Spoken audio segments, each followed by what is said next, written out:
Price the lord.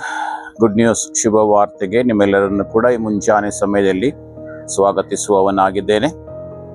ಈ ದಿನದ ವಾಕ್ಯ ಭಾಗಕ್ಕಾಗಿ ಯೋಬನ ಪುಸ್ತಕ 5ನೇ ಅಧ್ಯಾಯ 20ನೇ ವಚನವನ್ನ ತೆಗೆದುಕೊಂಡಿದ್ದೆ. ಈ ವಾಕ್ಯ ಈ ರೀತಿಯಾಗಿ ಹೇಳ್ತದೆ: ಬರಗಾಲದಲ್ಲಿ ಮರಣದಿಂದಲೂ ಯುದ್ಧದಲ್ಲಿ ಕತ್ತಿಯಿಂದಲೂ ನಿನ್ನನ್ನು ಬಿಡಿಸುವೆನು ಎಂಬುದಾಗಿ. ಪ್ರಿಯರೇ, ಈ ಎರಡು ವಿಷಯಗಳನ್ನ ನಾವು ನೋಡುವಾಗ ಅದು ಕಠಿಣವಾದಂಥ ಪರಿಸ್ಥಿತಿಗಳಾಗಿದೆ. ಬರಗಾಲದಲ್ಲಿ ಮರಣದಿಂದಲೇ ಎಂಬುದಾಗಿ, ಬರಗಾಲ ಎಂಬುದಾಗಿ ನಾವು ನೋಡುವಾಗ ಅದು ಕಠಿಣವಾದಂಥ ಪರಿಸ್ಥಿತಿ. ತಿನ್ನುವುದಕ್ಕೆ ಆಹಾರ ಸಿಗುವುದಿಲ್ಲ, ಕುಡಿಯುವುದಕ್ಕೆ ನೀರು ಸಿಗುವುದಿಲ್ಲ, ಆ ಸಮಯದಲ್ಲಿ ಮಳೆ ಬೀಳುವುದಿಲ್ಲ, ಉತ್ಪತ್ತಿ ಆಗುವುದಿಲ್ಲ.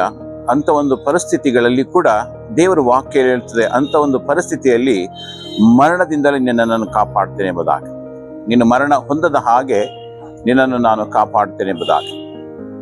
ಅದಕ್ಕೊಂದು ಸುಂದರವಾದಂಥ ಉದಾಹರಣೆಯನ್ನು ನಾವು ನೋಡುವಾಗ, ಚಾರೆಪ್ತಾ ಎಂಬ ಊರಲ್ಲಿ ವಿಧವೆ, ಬರಗಾಲ ಇತ್ತು.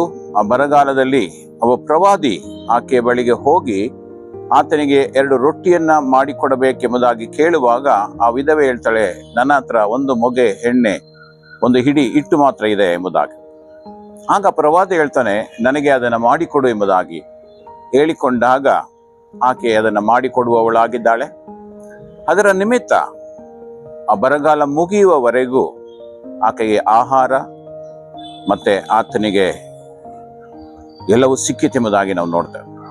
ಅದೇ ರೀತಿ ಎರಡನೇದಾಗಿ ನಾವು ನೋಡ್ತೇವೆ ದೇವರ ವಾಕ್ಯದಲ್ಲಿ, ಯುದ್ಧದಲ್ಲಿ ಕತ್ತಿಯಿಂದಲೂ ನಿನ್ನನ್ನು ಬಿಡಿಸ್ತೇನೆ ಎಂಬುದಾಗಿ.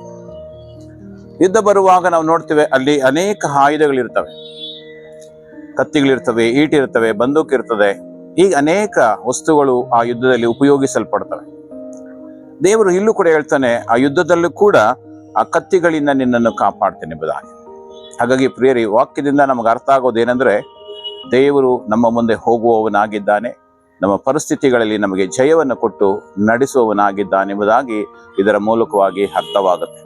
ಹಾಗಾಗಿ ಪ್ರಿಯರೇ, ನಾವು ನಂಬಿಕಸ್ಥರಾಗಿರುವಾಗ ದೇವರು ಬರಗಾಲದಲ್ಲಿ ಮರಣದಿಂದಲೂ ಯುದ್ಧದಲ್ಲಿ ಕತ್ತಿಯಿಂದಲೂ ನಮ್ಮನ್ನು ಕಾಪಾಡಿ ಸಂರಕ್ಷಿಸುವವನಾಗಿದ್ದಾನೆ. ಈ ವಾಕ್ಯಗಳ ಮೂಲಕವಾಗಿ ನಿಮ್ಮನ್ನ ಉತ್ತೇಜಿಸಲು ನಾನು ಬಯಸ್ತೇನೆ. ದೇವರು ನಿಮ್ಮನ್ನ ಆಶೀರ್ವದಿಸಲಿ. ಪ್ರಾರ್ಥನೆ ಮಾಡಿಕೊಳ್ಳೋಣ. ತಂದೆಯಾದ ದೇವರೇ, ನೀನು ವಾಗ್ದಾನ ಮಾಡಿದ ಹಾಗೆ ಬರಗಾಲದಲ್ಲಿ ಮರಣದಿಂದಲೂ ಯುದ್ಧದಲ್ಲಿ ಕತ್ತಿಯಿಂದಲೂ ನಿಮ್ಮನ್ನ ಕಾಪಾಡುವೆನೆಂಬುದಾಗಿ ಹೇಳಿದ ಹಾಗೆ ನಮ್ಮ ಎಲ್ಲ ಪರಿಸ್ಥಿತಿಗಳಲ್ಲಿ ನಮ್ಮನ್ನ ಕಾಪಾಡಿ ನಡೆಸುವ ಆತನು ನೀನಾಗಿದೆ. ಅದಕ್ಕಾಗಿ ಸ್ತೋತ್ರ ಸ್ವಾಮಿ. ನಿನ್ನಲ್ಲಿ ನಾವು ನಂಬಿಕೆ ಇಡುತ್ತೇವೆ. ಆ ನಂಬಿಕೆಯನ್ನು ನಮ್ಮನ್ನು ಬಲಪಡಿಸುವ ಹಾಗೆ ಸಹಾಯ ಮಾಡು. ಎಲ್ಲಾ ಪರಿಸ್ಥಿತಿಗಳಲ್ಲಿ ನಾವು ಸೋತು ಹೋಗದ ಹಾಗೆ ನಿನ್ನ ವಾಕ್ಯದ ಬಲದಿಂದ ನಾವು ಬಲಗೊಳ್ಳುವ ಹಾಗೆ ಕೃಪೆ ಮಾಡಿ ನಡೆಸು. ನೀನು ಮಹಿಮೆ ಹೊಂದಿಕೋ. ಯೇಸು ನಾಮದಲ್ಲಿ ಪ್ರಾರ್ಥಿಸ್ತೇವೆ ತಂದೆಯಾದ ದೇವರೇ, amen. God bless you. Praise the lord.